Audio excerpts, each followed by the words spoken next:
Welcome once again to another edition of Quoth the Raven, Lewis Bright Raven. I'm your host, Lewis Bright Raven, 30-year veteran writer, illustrator, editor, and publisher of comics, science fiction, fantasy, horror, and role-playing games. And it is a What Did You Get This Week Thursday. We're going to talk about the books I got in the comic shop today, and we're going to talk about, we're doing a review on Kaiju Score, Steal from the Gods, 1 through 4. And we're going to talk about a few other items as well. So let's go ahead and get started with what we got in the comic shop this week. I'm not going to review these. I just got them. I haven't read them yet. We'll review most of them next week. But we got the $1 Frank Miller ASHCAN edition from his new company that he's doing with Dan DiDio that features the Ronin Book 2, which I believe is, Frank's not drawing any of these. He's just writing them, and that's kind of understandable because his art skills of the trophy quite recently. Pencils by Philip Tan, inks by Daniel Henriquez. So that'll be what Ronin Book 2 is from. And Ancient Enemies is actually Dan DiDio's gig, apparently. They also have a thing called Pandora, which will be drawn by Emma Kubert of the Kubert family.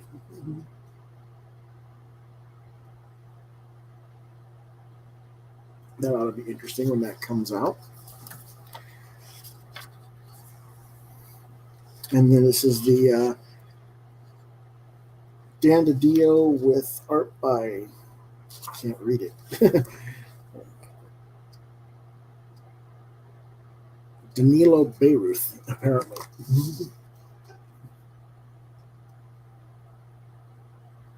So that's what's featured in it. Like I said, I haven't read them yet, but I'll get a chance to look at it a little bit later. And we'll probably talk about it on Monday. North Free. Well, actually, first person in the room was Monster Fan, then North Free, and then Pop Culture. So I don't know who else might be showing up tonight. We'll find out in a little while. It seems like everybody's watching the football game. Apparently there's some reason to watch it. I don't know. Our next book that we got this week was Entropy #1 from Heavy Metal, and this is written by Christopher Priest with art by Montos. And I will review this next week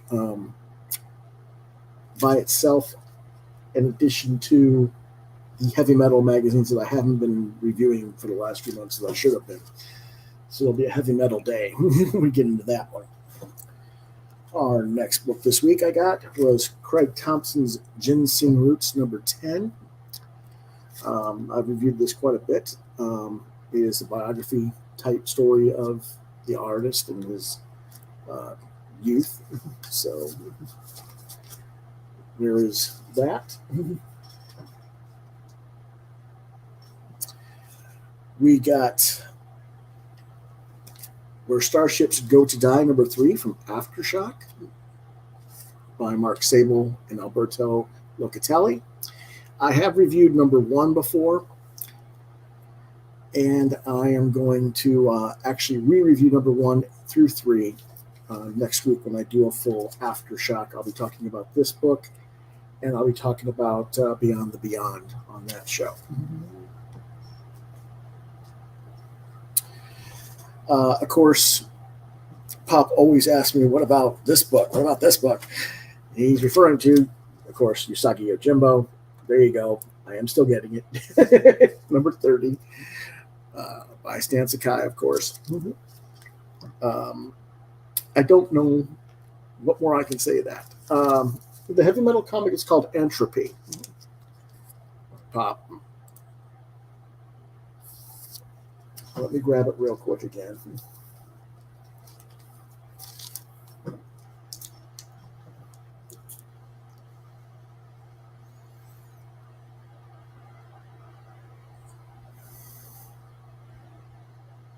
Yeah, it's written by Christopher Priest with art by Montos. Yes, Usagi. Usagi. Everybody knows that Usagi is the best comic book in existence. Why it doesn't have all the readers, we don't know. There's a conspiracy of some sort. If anything's being comics gated, that's the comic that's being gated from success. Not that it isn't successful, obviously it is, but not where it should be by any means. Okay, anyway, the last thing I got at the comic shop this week, we remember these things, back issue number 137. I'm not going to wait.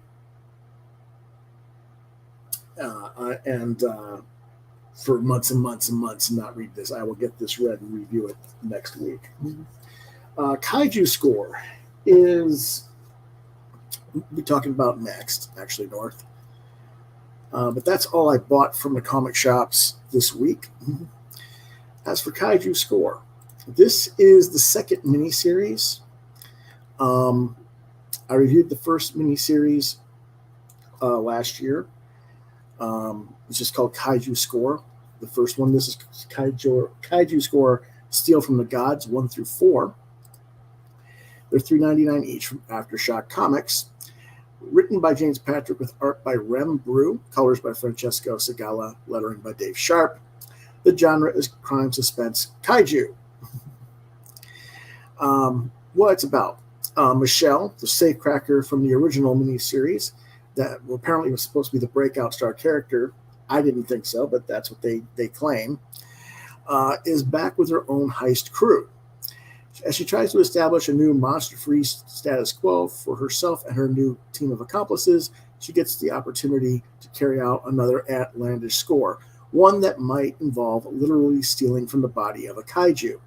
Well, so much for monster-free statuses. Update that Facebook page to It's Complicated.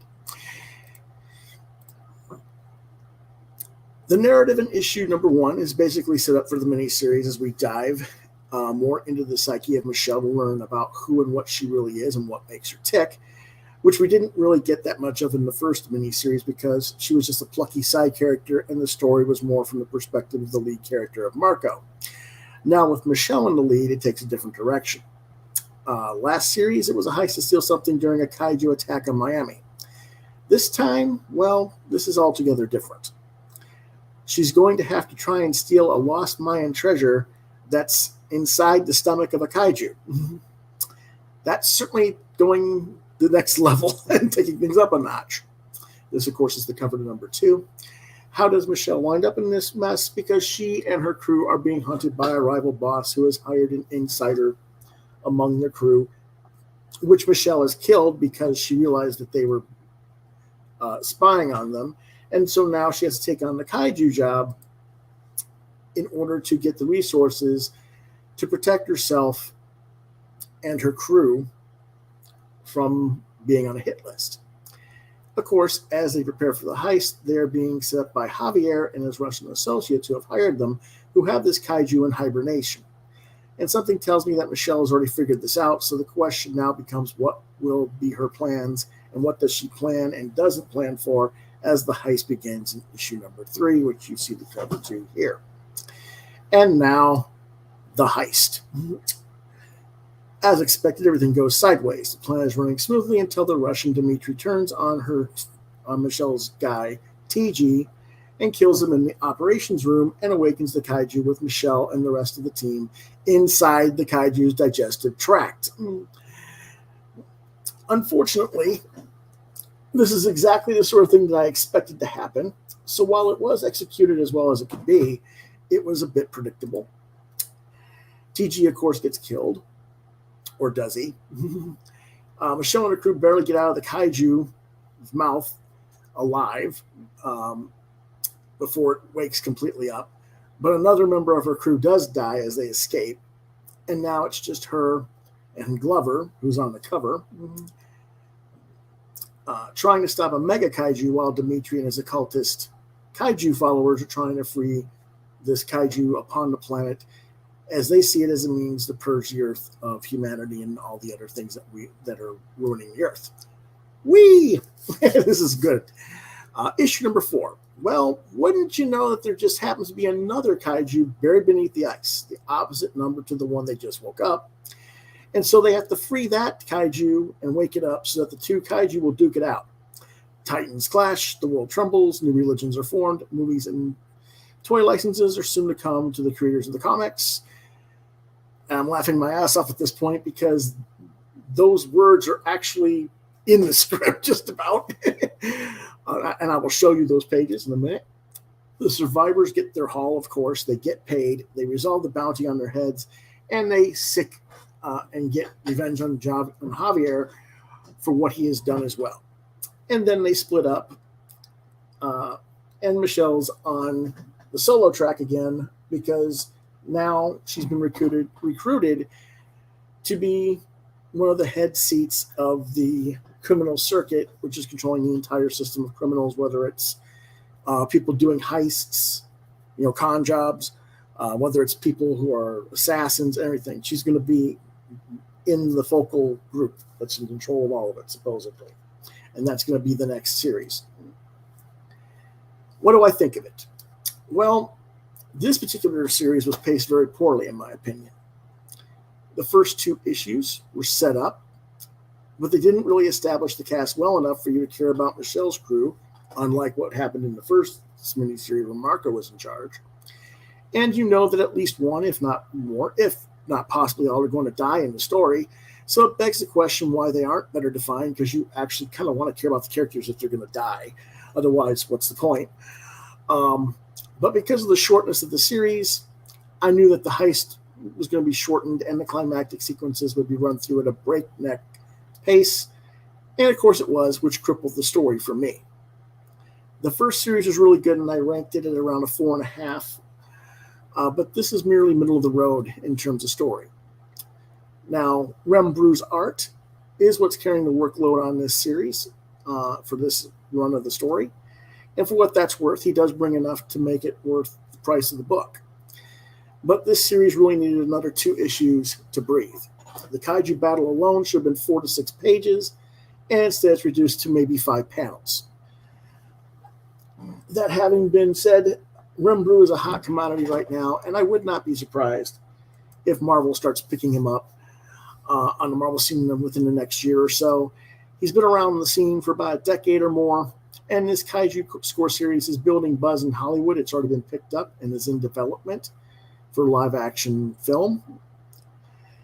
And that's about the time that Marvel decides to start swooping in and waving dollars in such artists' faces, is when they've been around for about a decade and start getting buzz about them. They'll call them in to Marvel and then make the false claim that they're the young guns, the Stormbreakers, the hot new artists that you've never seen before, when they're really a decade-old veteran whom Marvel's just ignored while trying to voice the same boring-ass bullshit on their audience.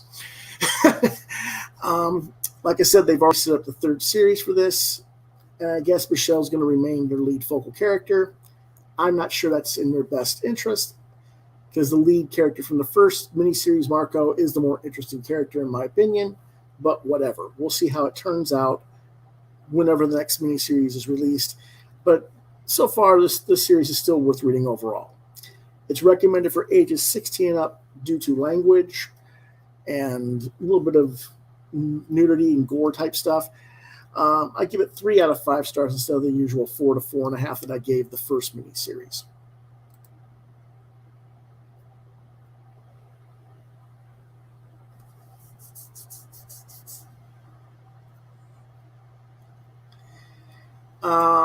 Yes, it was optioned for movie. No, they exit out through the throat, the mouth, not the other end. The pastel colors, that's mostly just the covers, I think. But let's take a look at the artwork. This is from issue number 1, where they kill the guy that was actually spying on their crew.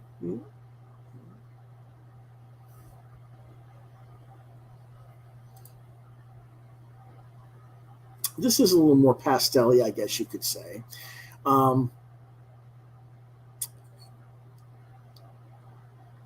Carlito's the one that put the hit out on them. and they're trying to kill the whole crew, of course. She jumps out of her car over the side of the bridge, and the car, of course, runs into the van that they're blocking, and then for some reason the whole thing explodes into a big explosion with nice big boom, but not necessarily what would really happen in a car accident, as you all know. Here again, a little more muted colors. It's not all pastels. This is from issue 2, where they've actually escaped to the Himalaya mountains and are basically trying to get away from being attacked by Carlito's hitmen.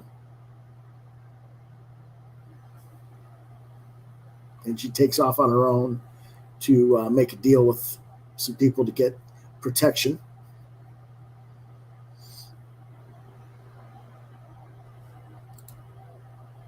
That's a good question, North. Where are the kaijus? Whoops. There's your kaijus. That's the whole battle scene for the whole book. And that's kind of why I'm not pleased with it, because the kaijus in the first book, it's a lot more kaiju. The red one's the one that they jumped out of the mouth of, and the other one's the one they had to wake up. And you got 1, 2, 3, 4, 5 panels for the whole battle between the two of them.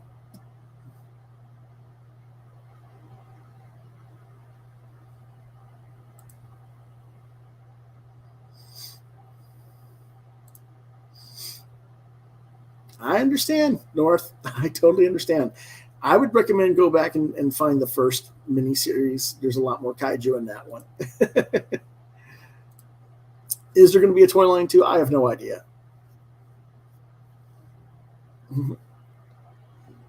But this is, when I said the lines, here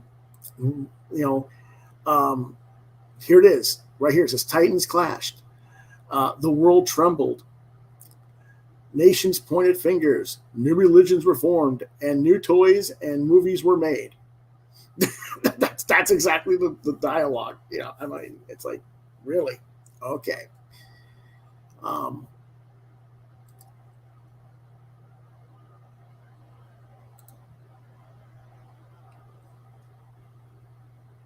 What can I tell you, North? Like I said, the first one's a lot better. First series is a lot better. This is just like average, mediocre, comparatively. 5 panels. That's it.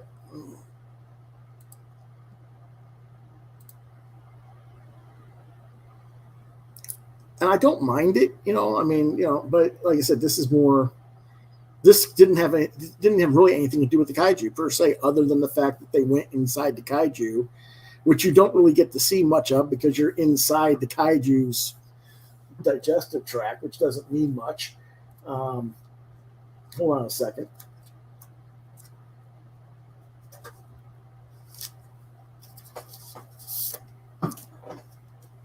Let me go ahead and pull this out.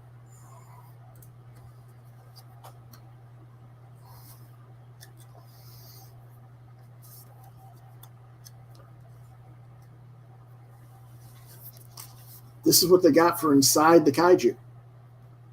It looks nothing like the inside of a kaiju. It looks like they're in like a mine, but they're inside a track that's going down the throat of the kaiju into the belly.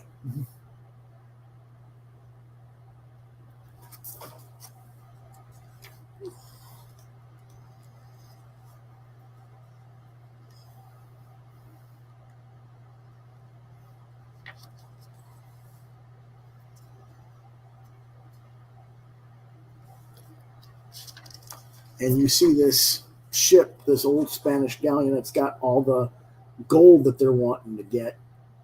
And it's inside the digestive layer of the kaiju's stomach or whatever. And that's what they're trying to get, is the gold out of that.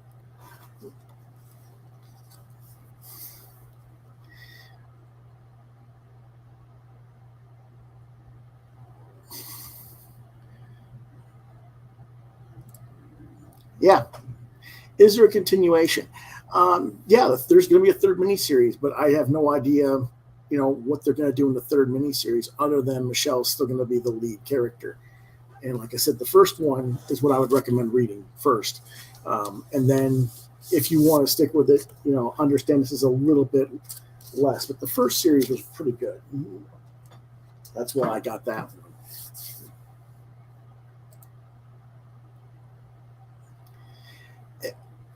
Right. It doesn't look anything like the inside of a kaiju. It looks like they go in a deep mine to get this, but that's what it is. So anyway, I gave that one 3 out of 5 stars. Okay. Now, there's a few other minor things that came to my notice today. Let me see if I can find it on my Facebook page here. That's Chuck Dixon's Facebook page, actually. And Chuck's having a fit, as he usually does, because he's not the center of attention. Marvel will reprint the Fist issues, not the first, but the Fist issues, because he's such a great writer, he can't even correct his own damn typos, of 4 fan favorite cross-gen titles in a paperback edition. Their choice illustrates the difference between a fan favorite and a bestseller, as cross-gen's best-selling launch, El Cazador, which of course was his book, is not represented here. Now, of course, the reality is, and Chuck damn well knows this, is that his book only had 6 issues, was never completed as a story, whereas the 4 books that are being represented were CrossGen's main 4 books, Meridian, Ruse, Mystic, and I don't know what the other one was called offhand, and they all had like 30 to 40 issues, and they're going to be collected in more than one trade edition. So while he has to make it about himself and how the media or the industry is once again gatekeeping him, it's just so pathetic. That's what I have to say about that before someone else asks me about it. Okay. I see you guys are not really thrilled with the Kaiju score book because it doesn't have the Kaijus that you were expecting and everything. You're going to give it a 1, maybe a 2-star at best.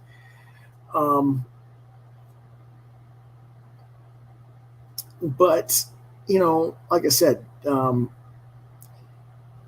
reading it with the context of having read the miniseries before it. So I get a little more with it than you guys might, just from seeing what little bit you guys have seen. If you're going to check it out, check out the first miniseries. It is available in trade from Aftershock first, and then go from there. So that's what I got to say about that. Now, that's pretty much everything for tonight, I think. False advertisement.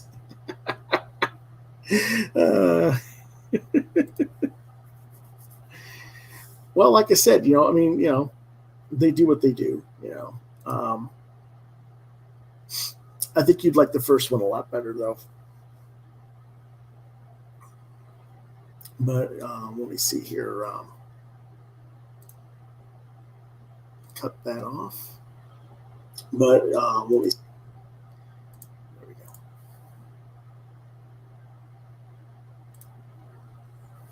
I gotta get my computer wants to do different things.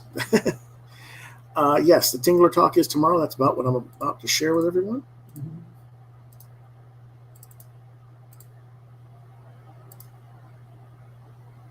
Will be 8 p.m. tomorrow night.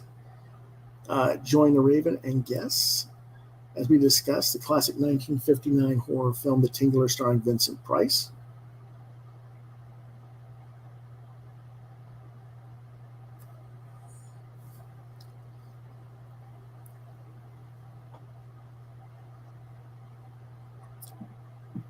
That'll be tomorrow, and I don't know yet if I'm going to have a Q&A tomorrow or not. No one's asked me any questions to answer in email yet. That doesn't mean I won't get some. But again, this is 8 o'clock tomorrow. We'll talk about that. And then Monday, we'll be back with comics reviews, trying to get caught up on the stuff that I've fallen behind on from not doing anything for all of July.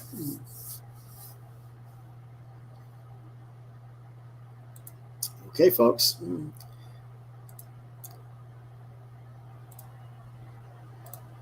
So with that having been said, if you enjoyed this video or you think others might, please hit the like, share, and subscribe buttons to continue to get content from my channel. And as always, I thank you for watching and for your support. The Tingler was also the name of a porno starring Buck Naked. Okay. There's a few other things about that too that we'll probably talk about tomorrow, but we'll see.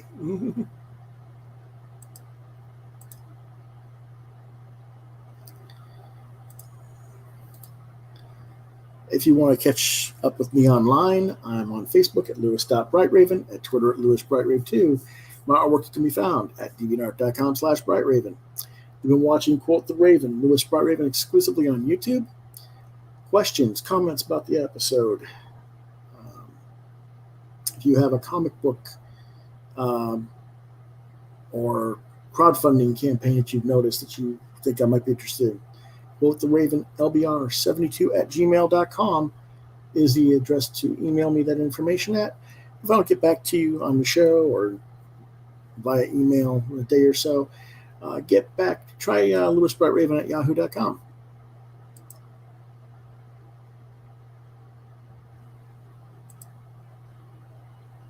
And that's all for tonight. So have a good evening, and we will see you guys tomorrow at 8 p.m. If I don't do the 12 o'clock show, but definitely the 8 p.m. show. Until then, have a good day.